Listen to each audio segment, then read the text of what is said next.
Hello, BookTube. All right, it feels like forever, but we are now resuming my library tour of this little book room. I was sick for a long time, and I'm getting better. I'm recovering. Thank you all for the kind wishes and the weird folk remedies.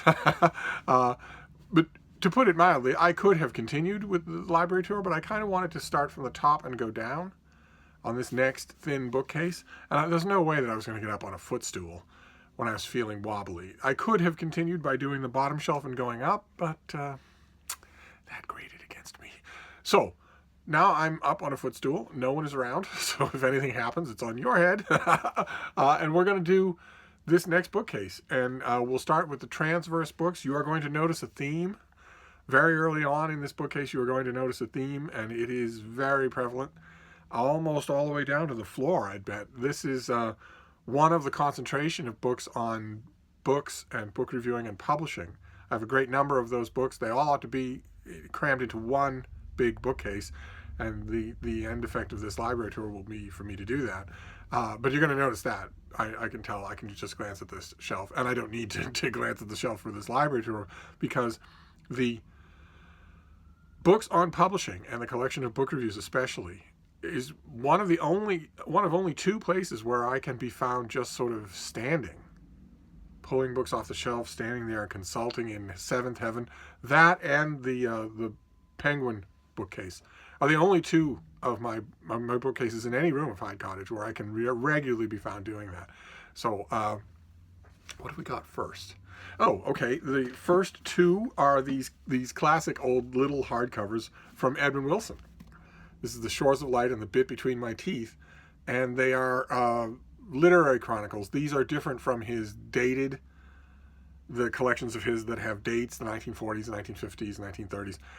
Those are interesting, but they aren't quite as focused as I would like, whereas these are Wilson's literary productions. And I have these two volumes. I think somewhere I have two others, but these are amazing. They are just amazing. When he settled down to write that kind of stuff without just bloviating on when I was a kid, the results are spectacular. So I have those two. There's at least one other volume that I don't have. Probably a couple more. I'll have to keep an eye out for them, either in this room or at the Battle Bookshop. Okay, this next one is by Jason Epstein. This is a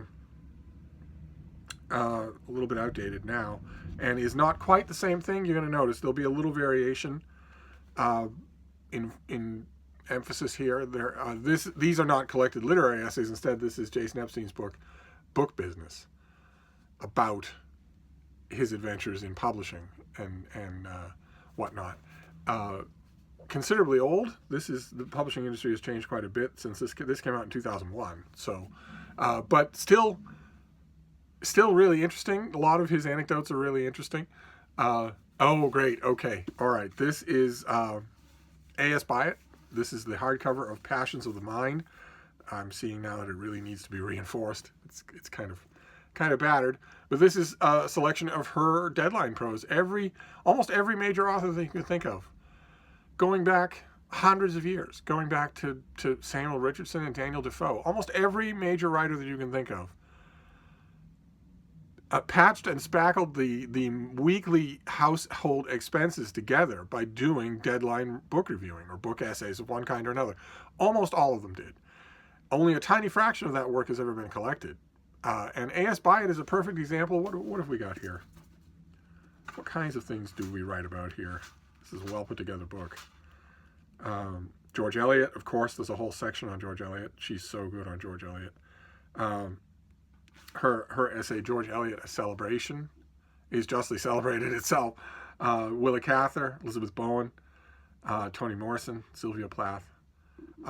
This volume, I think, also contains her delightful essay on Georgette Heyer.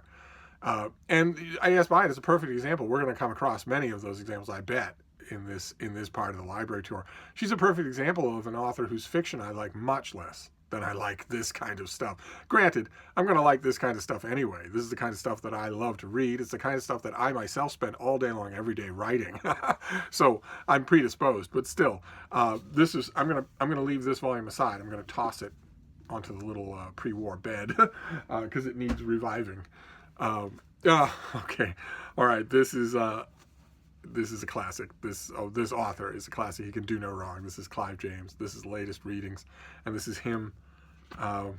Just a late. He does. There are many collections of his occasional work. This is Patrick O'Brien, Sebald, Anthony Poole, Kipling, Shakespeare and Johnson, just literary ruminations, whatever anybody would pay him, whatever was on his mind. He's one of those nonfiction authors who's always worth reading no matter what he writes about. Okay. All right. This is, I wish I had both of these. This is the annotated Common Reader by Virginia Woolf, the goddess of my idolatry. And this is, she did the Common Reader, in which she collected some of her literary essays for the TLS. This is 100 years ago. And then she did a second Common Reader. It was the same thing. She collected more things. They are, in my opinion, the best examples of my profession that you can get. The best examples of book writing on books that you can get. With all due respect to Hazlitt. This is an annotated version, which gives you a few more details about the books themselves, their publication, maybe a little bit about the history of her piece as it was generating. She was notorious for taking sometimes a very long time to review the book that she had got in the mail from her editor. And I believe that there is an annotated version of the second Common Reader as well, and I just have never found it. That's all. I suppose I could look online and see, but I'd really like that. I'd really like the two of them together, and even more than that, I'd like Penguin Classics to or somebody, who is she? Who's her publisher in the UK? It used to be in America. It used to be Harcourt Brace Yovanovitch, but whoever it is, whoever owns the right to make books of Virginia Woolf's writings if they're not in the common domain. I would really like it, as I've said on this channel a few times before, if we could get a 1,000-page Penguin classic called Woolf on Books. That is the first Common Reader, the second Common Reader, and all the others, all the reviews that she did, large and small. They're all brilliant in their own way. And maybe hire some garret-bound third-rate academic to annotate the whole thing, so that when she's writing about some book that was lost and obscure in 1940, you get a little paragraph about what it is. You're not going to need much more than that, because she's one of those authors, like Clive James, like Edmund Wilson, who rapidly, in the course of their 800 words, goes beyond the book and gives you just wisdom, or, epigrams. So you don't need to know that much about the book. I would really like it if somebody would do that. That would be great. Oh, okay. All right. Well, this is kind of, sort of that. This is New York Review of Books, the New York Review of Books Classics, a line of reprints that has so many devoted fans. And I love it too. I am a devoted fan as well. It's just that I'm a devoted fan because you can tell when you look at the reprint line of New York Review of Books, that they have an editorial team that is actively thinking about what they're doing. They're not just going through the paces. They're actively thinking of books that have maybe not had the vigorous reprint history that they need, or that these editors think they deserve.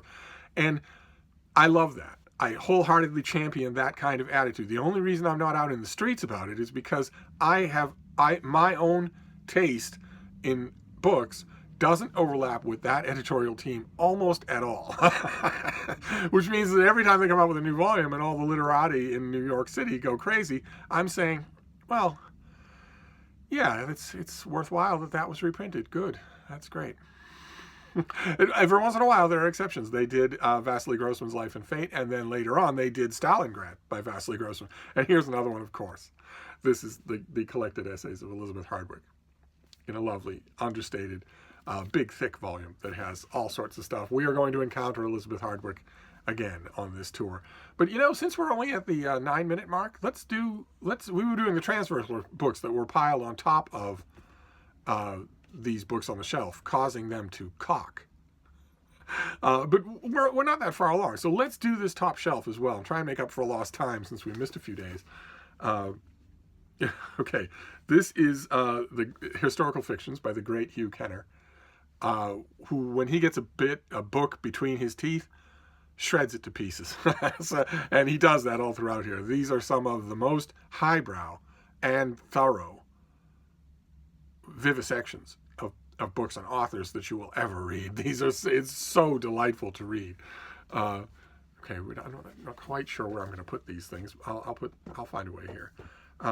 Okay, this is a collection by J.M. Coetzee. This is late essays, 2006, 2017.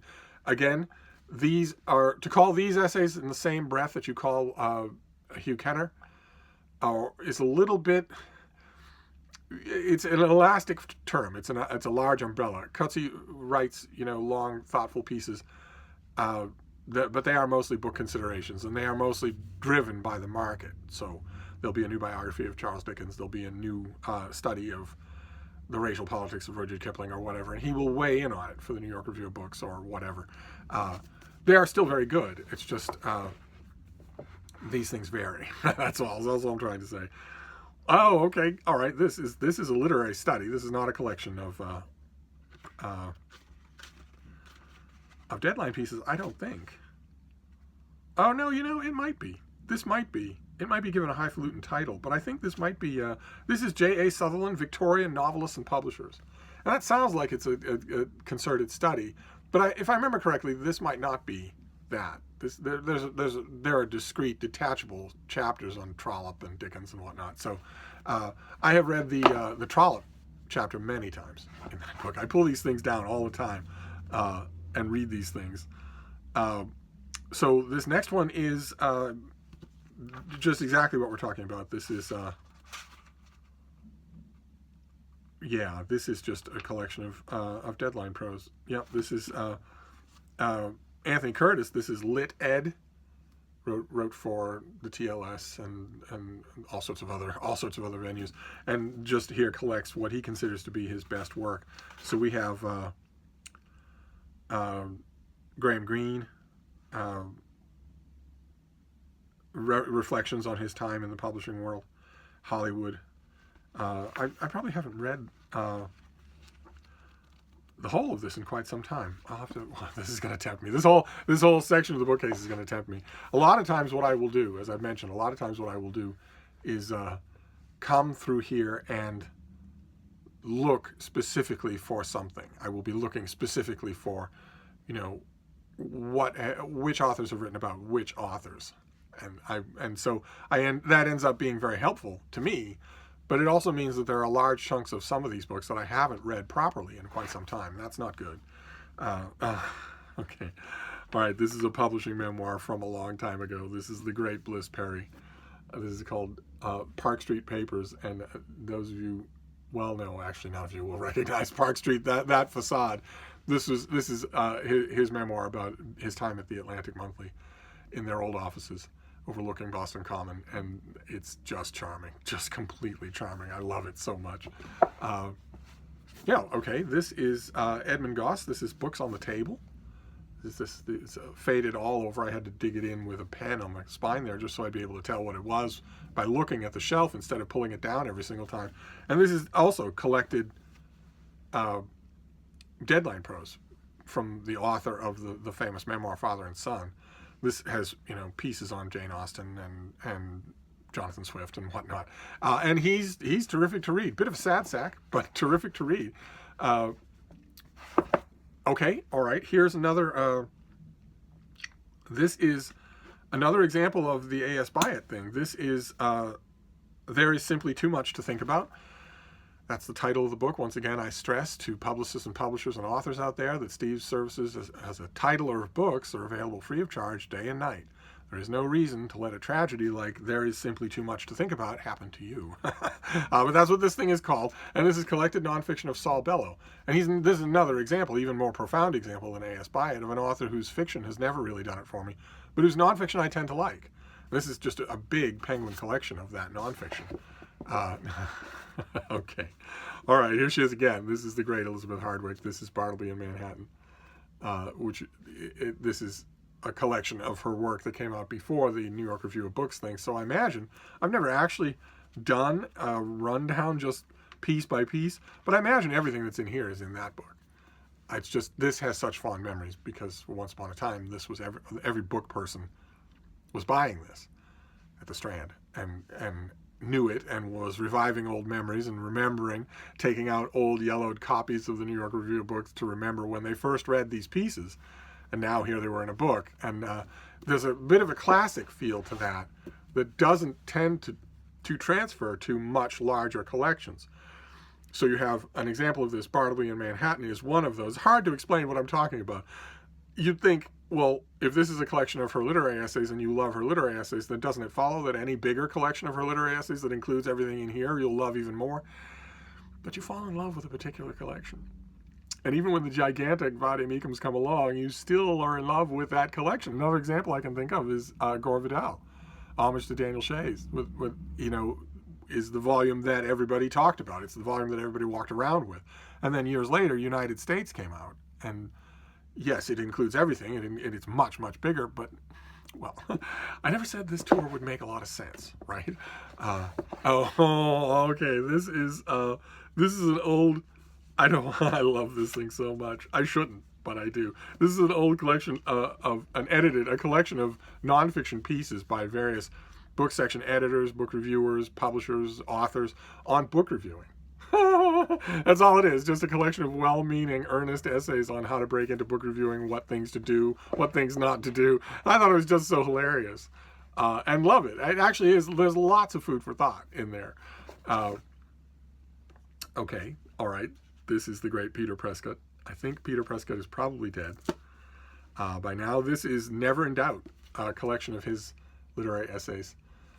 He wrote a lot for Newsweek, but he wrote for, again, his pen was for hire, and he's terrific. Totally forgotten now, but terrific. And this is, the fact that he's totally forgotten now is another kick in the pants to me, and to, I would hope, a lot of my colleagues in book reviewing, to make a book like this. Because at least this thing is there. At least this thing exists. I have been planning and plotting and failing for a couple of years to do something like this myself. And I just haven't got around to doing it. I should do that. And this is a good kick in the pants to remind me to do it.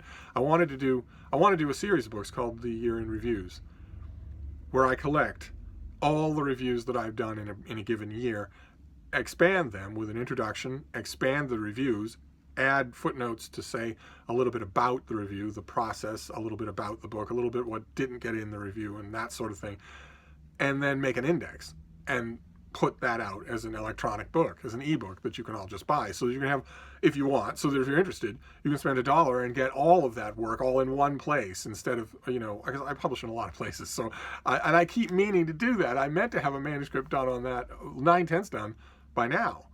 And we're in mid-October. So in terms of reviews, I would probably have 200 more reviews to write before the year is over, and then that book will be done. And I also wanted to do a sort of a sliver volume, a shorter volume called The News from Abu Dhabi, in which I reprint all of the book reviews that I've done for a newspaper, an English language newspaper on the other side of the world. And I haven't done that either. And this is a reminder to me that I should, because where is Peter Prescott remembered anywhere other than this book in a bookstore? Okay. All right, this is kind of what I was talking about. This is the Essays of Virginia Woolf, Volume 1. I wish I had all of these. I don't. I don't remember how many volumes there are. Most of these are book pieces, little book pieces here and there. They could just as easily be called the reviews of Virginia Woolf. And I go to it all the time. I just wish I had all of them. I wish I had them in a uniform set, that sort of thing. I grab them whenever I see them, but I don't actually go hunting around online. Okay, all right, this is Thomas Mallon. This is In Fact, but I think I have a few volumes of his, and this is just exactly what we're talking about. This is just deadline prose. So Stephen Spender, review of Galatea 2.2 by Richard Powers. There's a piece on Ward Just. There's a piece on John Wayne, on Gore Vidal, on Howard Norman.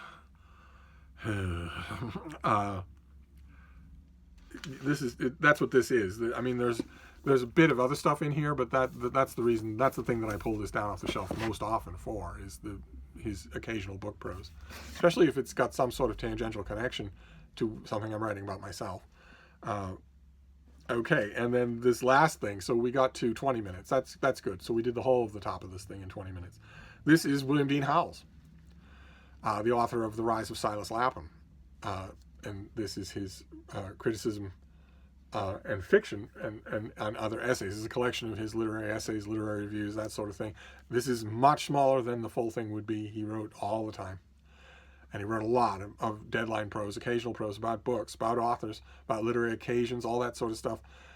As far as I know, there is no gigantic volume nor uniform series of volumes that collects all of that stuff, and there never will be, because Howells is disappearing now from his book. The Rise of Silas Lapham has largely been phased out of the canon in American textbooks and American popular anthologies like the Norton Anthology. And once it disappears from those, it disappears forever from everywhere else. All of a sudden, he just becomes an author that no one reads anymore, who's in the Penguin Classic lineup and in the Library of America, but students aren't exposed to him anymore. No one gets a chance, no one at 18 gets a chance to know whether or not they like William Dean Howells. And if that happens, that's the first step in obsolescence. So I'm glad I have this volume. I wish that there were more. I don't think, off the top of my head, I don't think I have any other literary writings by William Dean Howells. So that's probably it. And that's it. That is the top shelf here for this Monday. So we're just going to plow along. We're going to plow along, see if we can get this whole bookcase done this week. And we're back on track now that I'm feeling a little more hale and hearty. So I'll wrap this up for now, but I'll be back. Thank you, BookTube.